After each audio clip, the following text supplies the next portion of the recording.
Good afternoon, everybody. It is 4 o'clock on Monday. I hope everybody is doing well after a rare Sunday Halloween. So normally 4 o'clock on Monday is entirely about COVID. We've been doing that since the Delta variant hit. Today we're going to mix it up a little bit because for the first time since the Delta variant hit, all the good news of a week is so much that we need to split it up a little bit before we get to Thursday. And that is a good challenge for us to have. So today we're going to start with some good news on economic development. We're then going to talk about Kynect, which opened today. And then we're going to go into the COVID report. The primary theme coming out of that is you really need to get your booster, because we are seeing hospitalization among vaccinated people going up month after month after month, which suggests waning immunity. So getting your booster is incredibly important. In fact, I believe I'm going to get mine live on Thursday when we do the Team Kentucky update. So today, let's start with good news. Kentucky is experiencing unprecedented economic momentum. And today we've announced that this year's private sector new location and expansion projects have exceeded $10 billion in new investments for the first time in the Commonwealth's history. And they've announced more than 15,200 full-time jobs. This is not just breaking a past record, which we did more than a month and a half ago. This is adding a zero to anything we have ever seen in the history of the Commonwealth. It is a monumental achievement for our state, which represents months of dedication from local and state economic development leaders and businesses across Kentucky. It means that today, more than any day in our lifetimes, maybe even in our history, Kentucky is trusted by businesses all over the world to truly deliver. That when they have their big project, when they need to get to market, when they are making an enormous investment, who do they trust? They trust us more so than anybody else. This has been an incredible year for economic growth, but we are just getting started. Through the first 10 months of 2021, economic momentum in Kentucky has exceeded any other full year total for investment growth. Year to date, more than 110 private sector new location and expansion announcements include nearly $10.3 billion in total planned investment, while creating, again, we talked about more than 15,235 full-time direct jobs. Additionally, jobs announced through September include an average incentivized hourly wage of $24.15 before benefits, a 10% increase over 2020, which was the second highest full-year average in the past 6 years. So what does that mean? It means we have our best year by total investment by far. It means we have some of the highest new job totals we have ever seen at the second highest wage that has ever been announced in Kentucky. This is good for our state. It's good for our future. It is really good for our families. The automotive industry has been the top sector for investment and job creation thus far this year. That's not surprising, right? Given that the Ford SK was a $5.8 billion investment, the largest in our history. But total automotive is now up to $6.6 billion and more than 7,100 full-time jobs, solidifying an industry that already employs over 100,000 Kentucky residents and more than 525 suppliers and 4 assembly plants. Other top investment sectors. So automotive is the top this year. Food, beverage, and agritech, there's $1 billion of new investment in it. Metals, $965 million. We're going to work to get that over $1 billion before the end of the year. I think it will. Business and financial services, $558 million. That's really exciting. Plastics and rubber, $240 million. And logistics and distribution, $157 million. Rounding out the top 6 sectors for job creations. Our business and financial services, about 2,500 new jobs. Metals, close to 1,700 new jobs. Food, beverage, and agritech, almost 1,100 new jobs. Logistics and distribution, 828 new jobs. And healthcare, 824. Companies have invested not only record amounts, but they have invested. And so let me back up again. Companies have not only invested record amounts and are going to create jobs with near record pay, but they have invested all across Kentucky. We talk about this being a historic moment where everybody needs to be included, and we need to make sure that prosperity reaches every part of the state, and it is.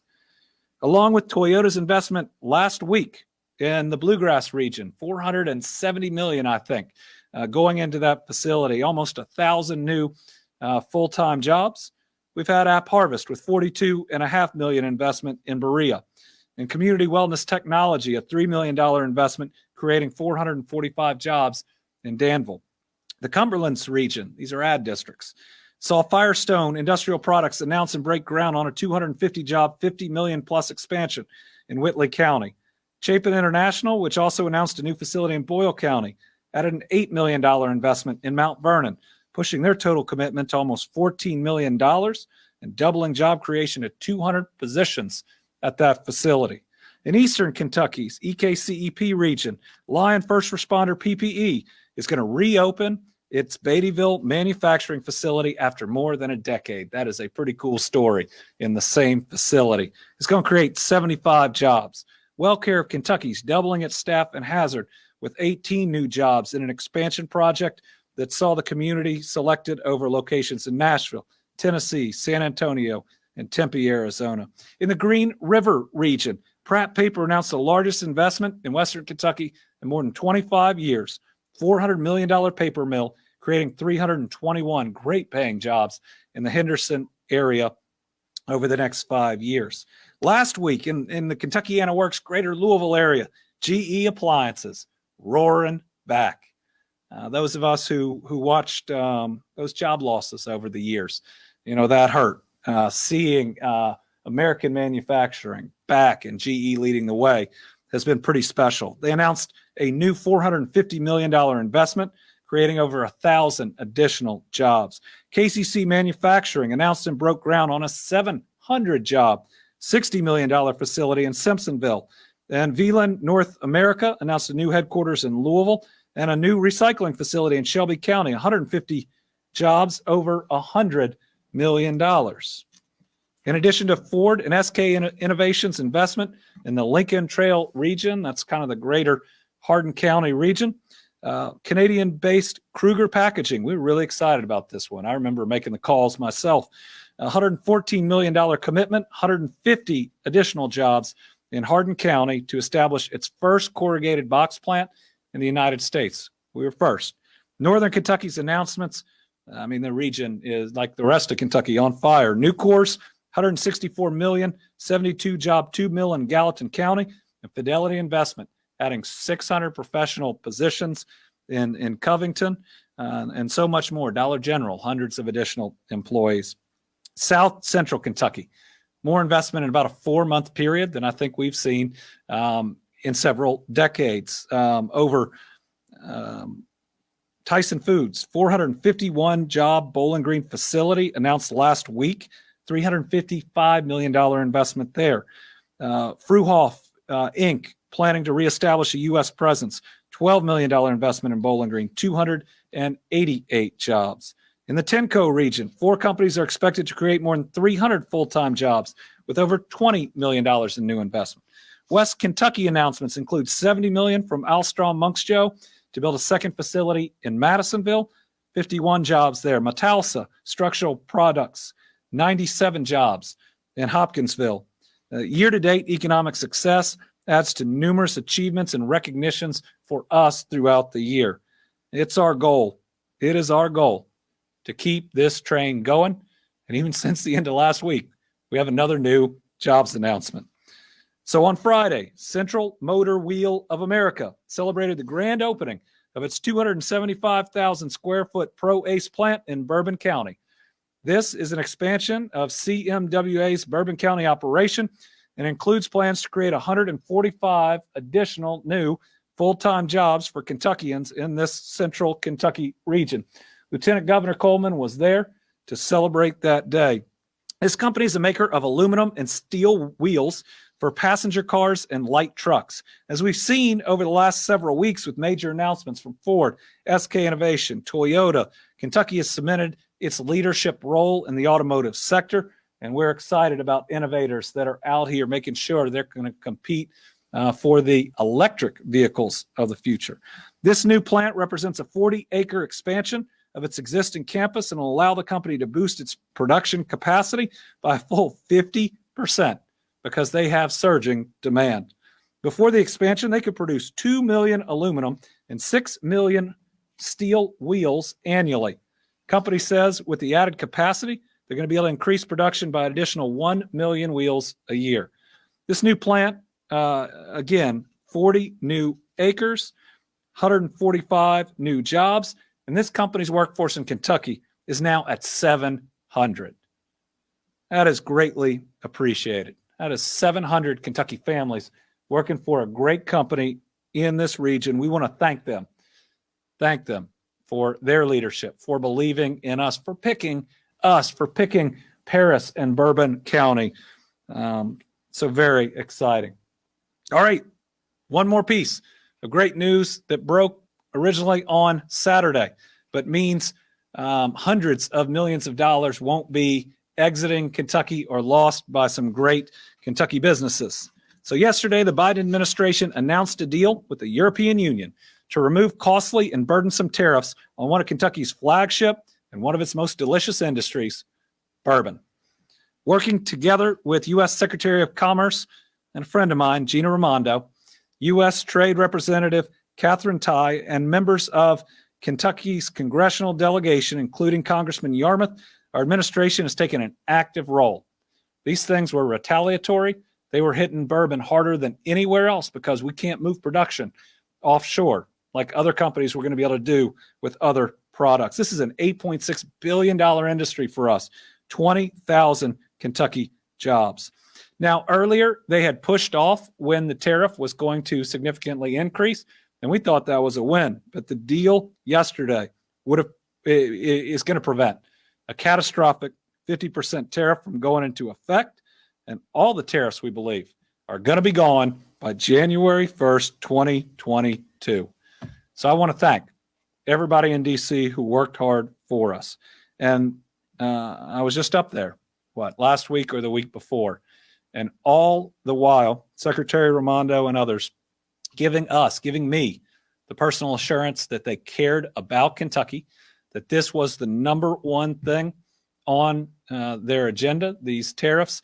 You know what? They did an incredible job because of that work, because of the work of so many. This industry is going to continue to thrive.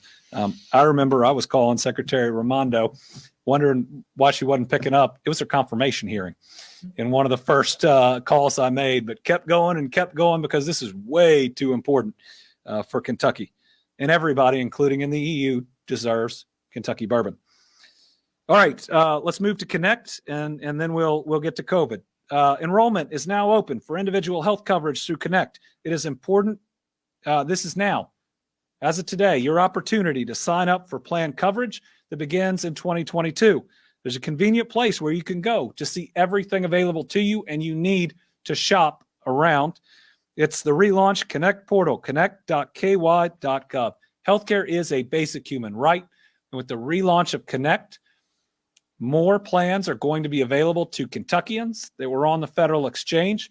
And as Secretary Friedlander will tell you here in a minute, with just a little bit of searching on the site, you should be able to get cost savings from last year. Many of us haven't seen cost savings or reductions in our healthcare in far, far too long. Enrollments submitted through December 15th, 2021 will qualify for coverage that starts January 1, 2022. Coverage will start February 1, 2022 for enrollments submitted December 16th through January 15th, the last open day of open enrollment. So if you want your coverage to start at the beginning of the year, you need to sign up by December the 15th. This is our state-based marketplace. It's going to save us $15 million a year that we're going to try to give back to that consumer. But Kynect is now bigger than that. Kynect is an opportunity to get a little bit of help, to get back on your feet, or if you're struggling to get by, to give you just a little extra security as you work to ultimately move forward.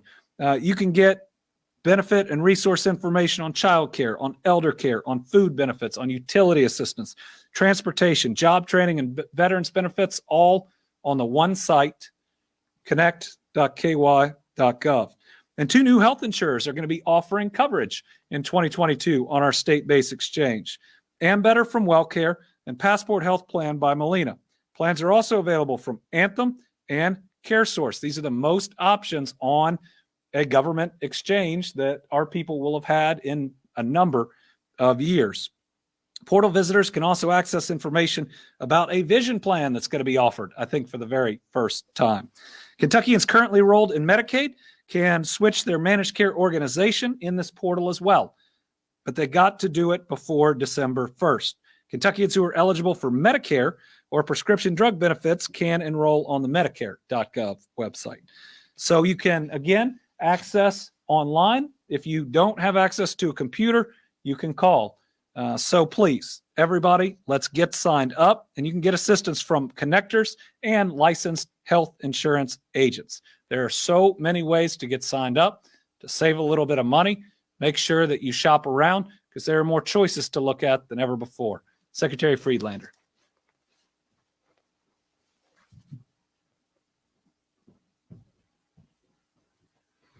Thank you, Governor. Could we have the map up again, please? So the previous year, we had about 26 counties that only had one choice. This year, we're down to 14. There's more choice across Kentucky for plans all across the state. And I just want to reiterate what the governor said. This is a good one. This is the previous year. You can see a lot in Western Kentucky that only had the one plan. Now, if you go to the next slide, you can see the difference. It's an incredible difference that we have added so many plans. And as the governor said, you need to shop around. So I know I'm quoting either Smokey Robinson or Captain Tennille, but we need to follow their advice. The important thing to do is to look and plan and take time, talk to the connector, talk to the agent, and have them help shop around. These plans, you are likely to find one, hopefully that is less than what you are currently paying, but you have to look around. And here are just a couple of tips. Make sure if there's a hospital you would like, that hospital is in the plan. Make sure that if there's a doctor you would like to use, make sure they're in the plan. If you have prescriptions that are maybe a little out of the ordinary, make sure that those are covered. There are connectors out there to help you. There are agents out there to help you. And this is good for Kentucky. Kynect can help people get to resources. As the governor said, Kynect resources can help you get to benefits like childcare. And now, finally, a state-based exchange for Kentucky. We control the exchange. We control the plans. We can invite people in. And that's exactly what's happened. And we'll continue to do that. So this plan will be built. Kynect will continue to be built. And we'll make it better every day for Kentuckians. Thank you, Governor. So pretty exciting to go from 2 choices to, in some places, 4 choices, many places 3, like almost all of Eastern Kentucky. Still just have a few counties with 1 option. We got to work on that, and we will. But this is a lot of improvement in just a year. All right. So we talked about the economy. We have talked about Kynect and staying healthy. We know how important that is every day, not just in a pandemic. Let's do our COVID update. Generally, good news today. Few small things that we're going to need to watch over the 3 days we're going to report on today. 48 deaths combined. That's losing far too many Kentuckians, but for a 3-day period, lower than what we have been seeing. So on Saturday, we had 941 new cases and 10 new deaths, but they included a 34-year-old woman from Madison County. On Sunday, 711 new cases, 12 new deaths, and they included 3 people, pretty young, a 35-year-old woman from Anderson County, a 40-year-old man from Anderson County, and a 42-year-old man from Breckenridge County. So remember, the Delta variant is killing younger and younger people, 30s and 40s. We need a much higher vaccination rate. Then on today, 568 new cases, 26 new deaths, including a 41-year-old woman from Adair, a 24-year-old man from Bullock County, 35-year-old woman from Jefferson County, and a 45-year-old woman from Nelson County. All of our hospitalization, ICU, and ventilator numbers are down over the last 3 or so days. 772 Kentuckians currently hospitalized because of COVID, 249 in the ICU, 138 on a ventilator. Positivity rate now down to 5.03%. But I'm going to talk in a minute just about a couple of things we need to watch. We don't put a whole lot of stock in day over day positivity changes as opposed to week over week, but I will say today is higher than yesterday. And that is the first time in over a month that we haven't seen a drop every single day. Let's look at our stair stepper chart, which gives us a good idea of where we are going. We now have 6 straight weeks of declining cases. Let's see. Yeah, because we had the blip there. 1, 2, 3. Now down to last week, 8,603 new cases. I really like this chart. We need to really look at next week because the week over week decline was smaller from this last week and the week before than we have seen since the decline actually began. And I will tell you that today's numbers of cases are actually higher than last week. In other words, this Monday is higher than last Monday.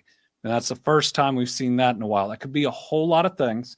And it's too early to say that we will plateau or any of the rest. It's just something that we need to watch. And there was another time, if you look kind of up here, where we may have been thinking the same things. So this is just trying to give you an idea of what I'm looking at, that we can also watch the rest of the week. Positivity rate, now 7 straight weeks of decline. Again, getting to almost flat, 5%. We'd like to see that continue to decrease. 5%, still a lot higher than we would really like out there.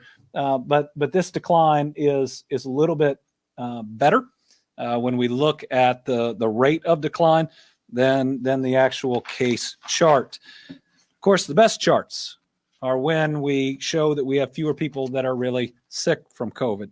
So let's look at the hospital.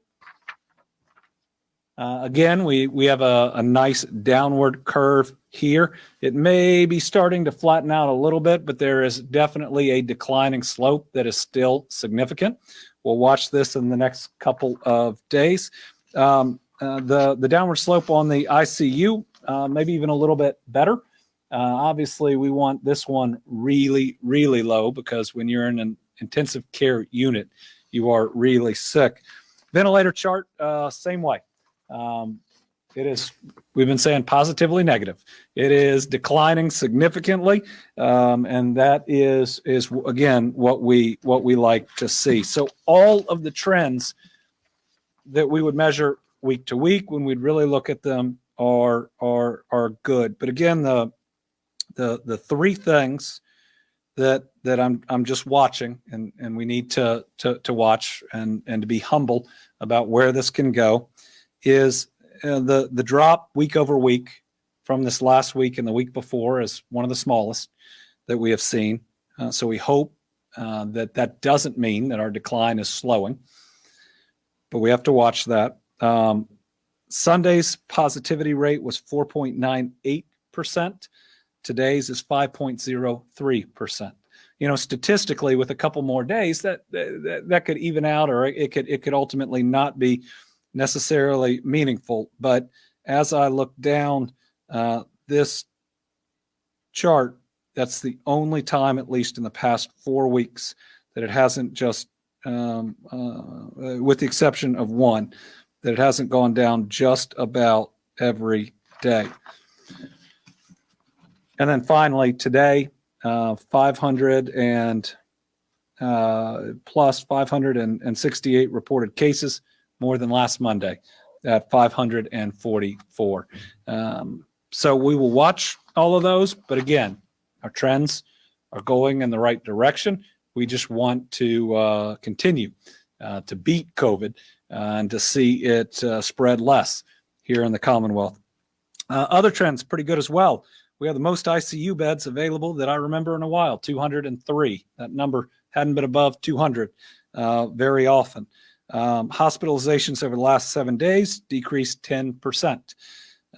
8 kids in the hospital with COVID, 5 in the ICU, 4 on a ventilator, and we're now down to 54 of our 96 hospitals reporting critical staffing shortages. So let's talk about hospitalization and who is being hospitalized a little bit more, because we're going to show you some data that has really come in a big clump really over the past 4 or 5 days that shows how important getting a booster is. So we have thought for a while, when we look at those that are vaccinated that end up in the hospital or even end up dying, they are folks that may be predisposed. But we also think that waning immunity is a real factor. We can look at every month since the largest portion of our vaccinations, and we can see an increase in the percentage of overall cases that vaccinated people make up. In other words, more vaccinated individuals are getting COVID or being hospitalized by COVID. Every month we go further from that original date of vaccination, or when most of our population was vaccinated. So I want to show you this in cases. This is a line graph. This is the best we could do to try to put it together. As you can see in March, obviously the Delta variant hadn't really hit at that point, and that's the low point, right? That is when we are just getting everybody vaccinated. And as you can see, it's fairly small through May. These are fully vaccinated individuals. As of May, only 5% fully vaccinated. Only 5% of all cases were fully vaccinated individuals. But come all the way through October, and we're now between 20 and 25% of all cases. I can show you that specific number in a second. I think when you look at this growth, the only natural explanation is that the immunity does lessen a little bit over time. The Delta variant is part of it, right? But this means you need to get your booster.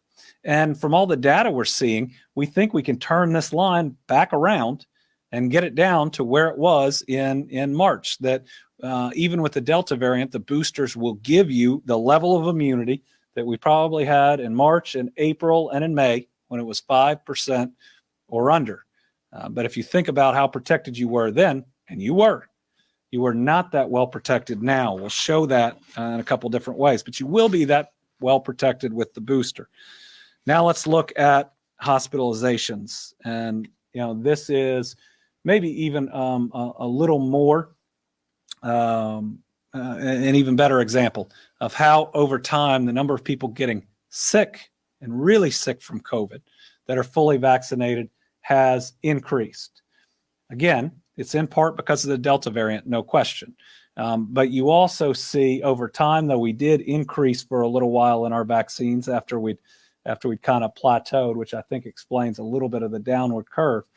What we are seeing is a real need to get people vaccinated. Listen, the vaccines work, and we'll be able to show that to you.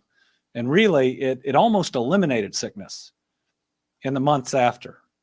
And even 5-6 months after had made it almost rare to get sick out of COVID for having it. But the longer it goes, the more we are seeing vaccinated individuals having tougher outcomes. So with all of the new information that have come in, our hospitals being able to breathe, there's been a pretty big update in vaccination status of cases, hospitalizations, and deaths.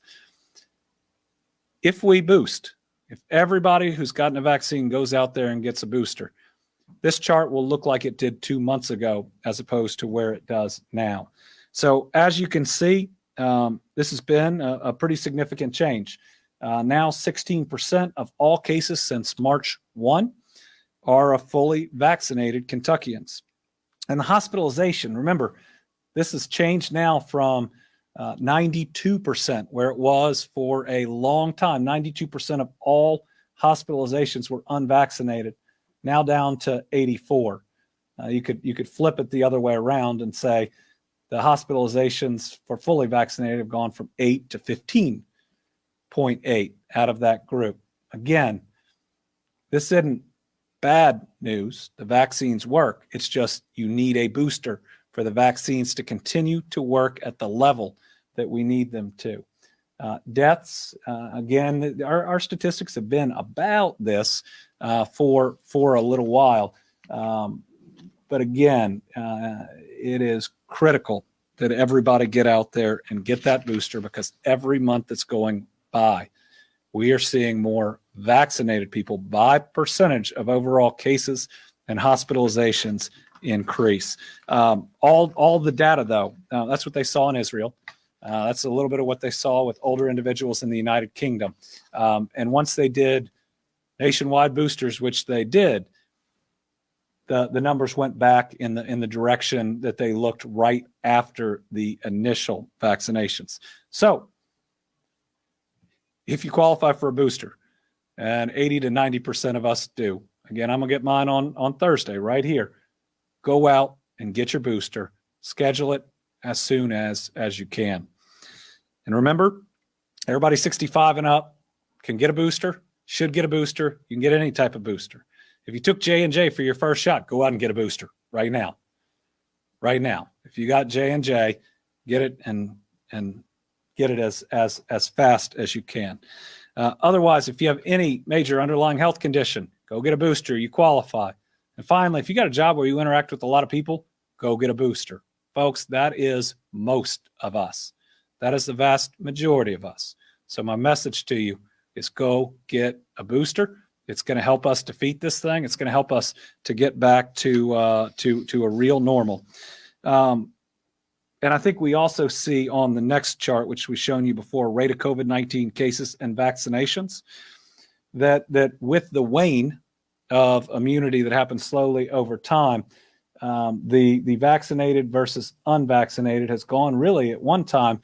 This was 6 or 7 times higher for unvaccinated than vaccinated, down to about 3.7. We can stretch that out to where we were back in June, July, May. And of course, that also tamps down overall cases. All right, let me make one other pitch for getting vaccinated, especially if you're in that 30 to 49 age group. And that's because a whole lot more people in that age group are now dying. And in that age group, almost entirely unvaccinated. We have shown you these pie charts before.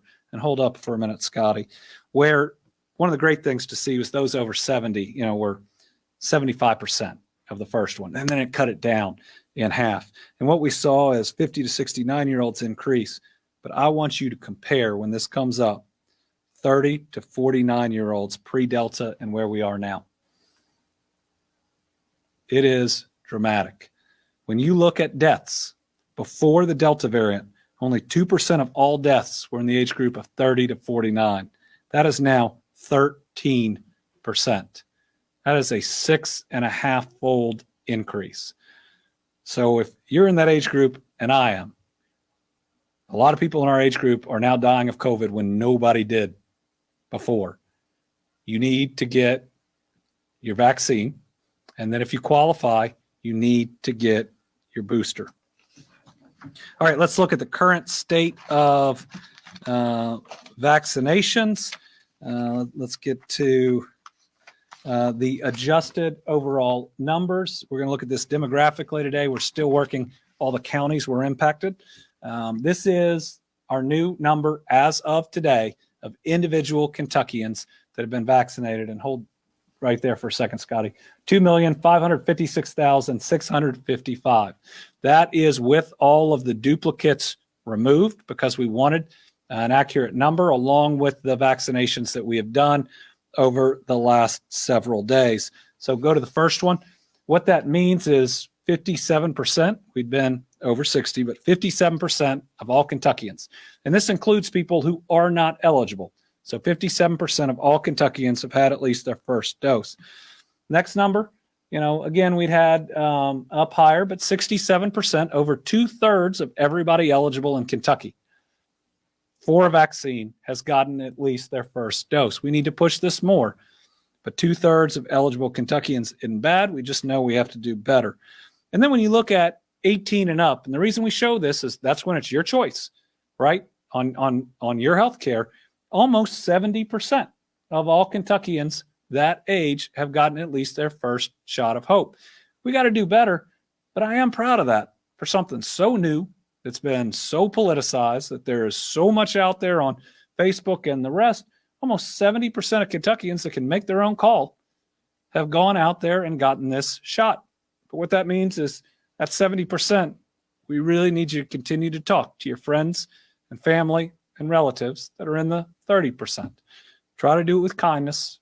You may be the only person that can get through to them, but that's, again, where we have to go.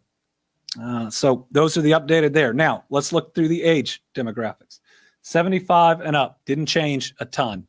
88% with at least their first shot of hope. That means we got 12%, the most vulnerable population out there that we've got to reach and ultimately get vaccinated. 65 to 74, these are our winners in the clubhouse. 92% of everybody in that age group having gotten vaccinated. By the way, if you know somebody in the 75 age range and it's a transportation issue, we can now send people in most places to them. So please reach out. All right, next two need to do better, but still 50 to 64, 75% of all Kentuckians. That's 3/4. Again, this age group, the share of deaths increased pretty significantly with the Delta variant. Need to get vaccinated. 40 to 49, 2/3. Again, we would have thought that this was a phenomenal accomplishment, but for how quickly this thing spreads and the number of people that it takes. 25 to 39, 56%. 18 to 24, 48%. 16 to 17, 46%. And then 12 to 15, 42%. So certainly 12 to 40, almost half of Kentuckians in that age range have not been vaccinated. That's where we've got to continue to work. All right, so a very full update today. We got 3 journalists here with us. We have 5 with us virtually, and we'll start with Chad. Governor, I know you talked today to educators, and we've done some stories in the last week of several more districts announcing that they are starting to lift their mask requirements. I know that's something that you're encouraging them not to do. Can you talk to me a little bit about that message now that we're seeing those numbers go up? It is too early to lift universal maskings at our schools. This is the least this is the least vaccinated group in Kentucky. Can you put the last chart up, Scotty? First of all, there are entire classrooms of fully unvaccinated individuals because they're not old enough. My daughter is one of those. That means you're taking 20, I hope it's 20 in a smaller classroom, unvaccinated individuals, unmasked, around each other in a poorly ventilated room for what, 6, 7, 8 hours a day? That not only is where COVID wants to thrive, but it puts everybody that works in those buildings at risk because of their extra exposure. So they ought to get a booster. That's not the answer, but I really want those individuals to go out and to get a booster. And even as we go up, half of every classroom at an older age would be unvaccinated. We want to beat this thing. and it is moving in the right direction. And then we make a decision that gives COVID the tactical advantage. Right now we're doing just a few things that we know help us win, and numbers are going down. But it's like getting, 3/4 of the way up the field and you stop playing, or you're playing into the first part of the second half and you stop playing. The virus is still very much here. And until these numbers are better, I think we need to continue that universal masking. Now, I have a hope that this school year that we can even provide the recommendation that the kids no longer need to mask. But it's not yet. It's not now. We ought to stick with this, especially in schools, for at least another month and see where we are. Tom. Governor, today we've reached roughly over 5 million people who've died of COVID worldwide, and about 750,000 here in the U.S. Is there any sentiment for any more actions that can be taken to tamp this thing down? Well, we've lost vaccinations. Yeah, we've lost far too many people across this globe. As you said, 5 million. We're going to very soon reach 10,000 Kentuckians that we've lost. Prior to this, unimaginable. We all know 2, 3, 5 people who've been lost to this, which outside of other circumstances, I'm not sure a generation has lived through in 100 years this amount of loss. And I believe because we're in it, we're not processing the grief, communal grief and individual grief that is going to linger with us for a while. I think that in many ways and in many places we are taking the right steps, but it is a reminder, the amount of people that we've lost, that it's not over. And if we get lax, we lose more. I mean, the most tragic loss in the course of this pandemic is the one we could prevent. In the beginning, especially when New York got hit, knowing very little about this, a lot of those deaths were unavoidable, but now they're almost entirely avoidable. So, if a school drops that mask policy and it spreads throughout the school and then people go home to their grandparents, right? That is an avoidable loss that we know how to prevent. So, my hope is that we keep it up, but a lot of where we are now, at least based on the special session, is we need people to make the right decisions. Mike. In anticipation of the CDC's expected final stamp of approval on that vaccine, 11 years old, have you received any guidance from the White House on how those vaccines will be distributed? Yes. So in anticipation, including mine, 5 to 11-year-olds being approved for vaccinations, we believe on day one that those can start. We'll have enough in this state to vaccinate a third of that entire population, right, on day one. Within the first couple weeks, we will have enough to vaccinate half of that full population. And we think that will probably outstrip demand in the first couple of weeks. We've seen with these age groups, sometimes parents want to learn a little bit more. They're primarily going to be at the places that vaccines are already are at for adults, which is a little different than how kids often get vaccines. But you really want to look at your pharmacies and your grocery stores and the place that you, as an individual, got your vaccine to sign your child up for one. The moment they do it, I'm signing my daughter up because it is safe. And it's going to help us defeat this virus. Remember, it is packaged differently. It is not the same vaccine that adults are getting. Its packaging is orange as opposed to purple, and it is a lot less. And you can't simply put less in the syringe of the adult version. The kids version is manufactured and shipped specifically for those kids. So here it is. We are ready. As soon as any set of parents are ready. All right, Corinne Boyer, WEKU. Hi, Governor. Will the booster shots be included in the state's dashboard? And if they're not, then how useful will vaccination numbers be if boosters aren't included as immunity wanes from those original vaccines?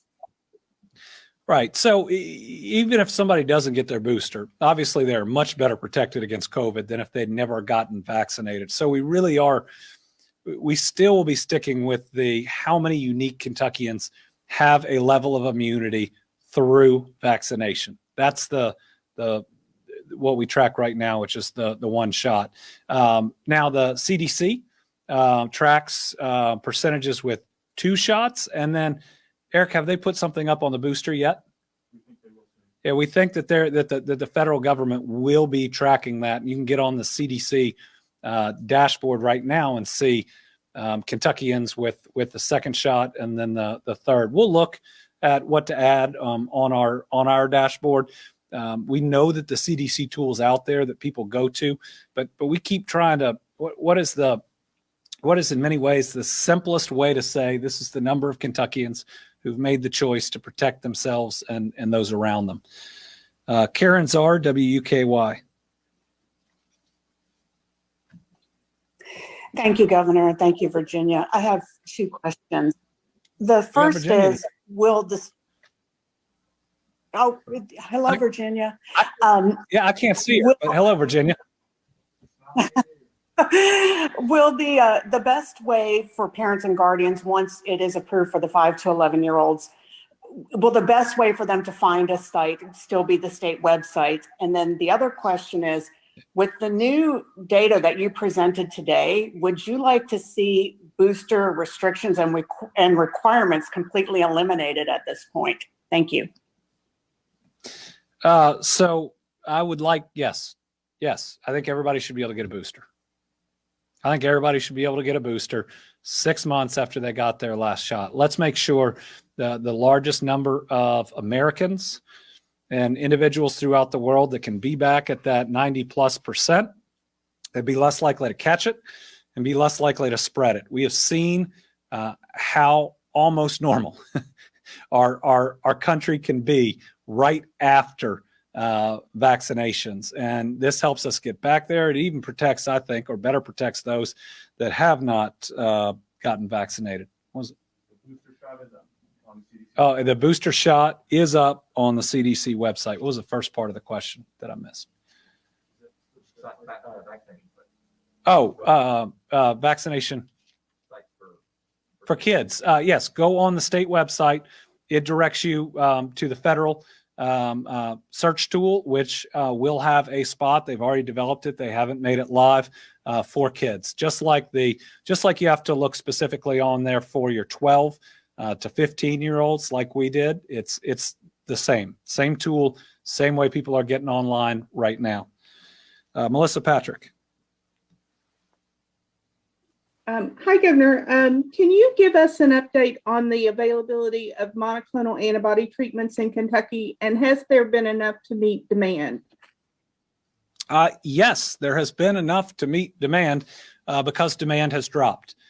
We got really fortunate when demand was surging that the federal government departed at least a little from each state's going to get X amount and really looked at where the need was the greatest. So we got more than the suggested allocation when times were tough.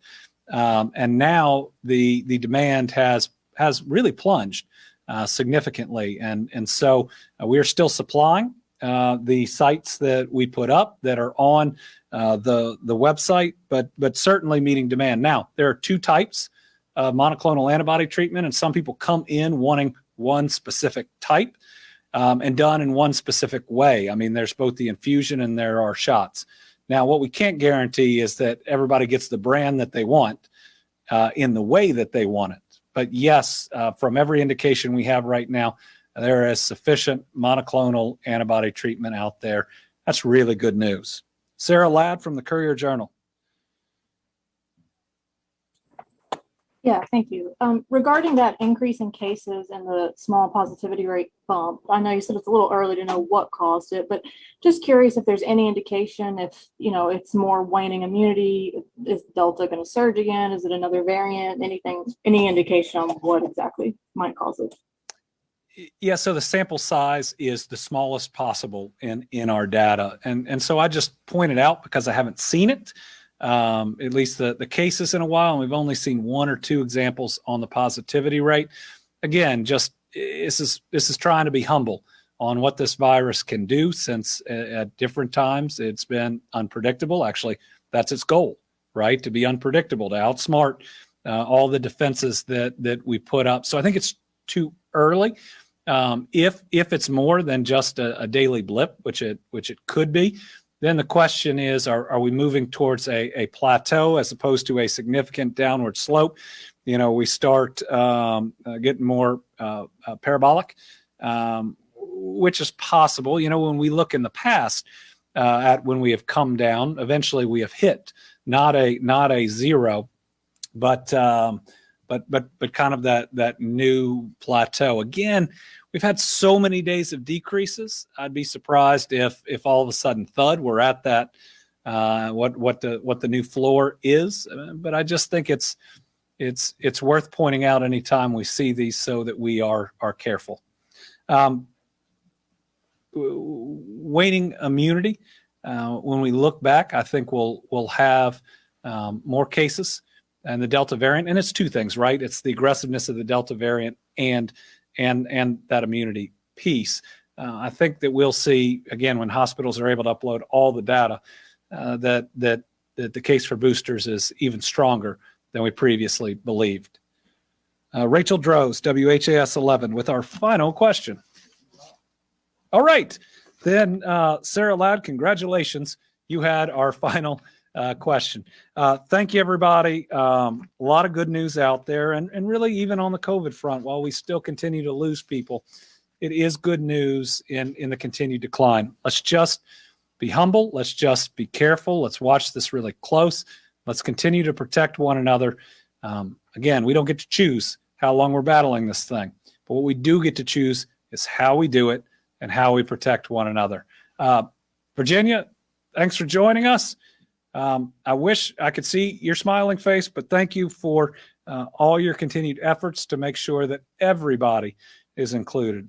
Actually had today a visit from the Japanese ambassador to the United States. And one of the messages was efforts that were made to translate these press conferences and others to get information directly to people in their native language made a big difference. I think Virginia was a pioneer there, making sure that everybody could get the information they need. And what I love about that story is those were Kentuckians volunteering to do it, coming to us, asking how they could help and looking out after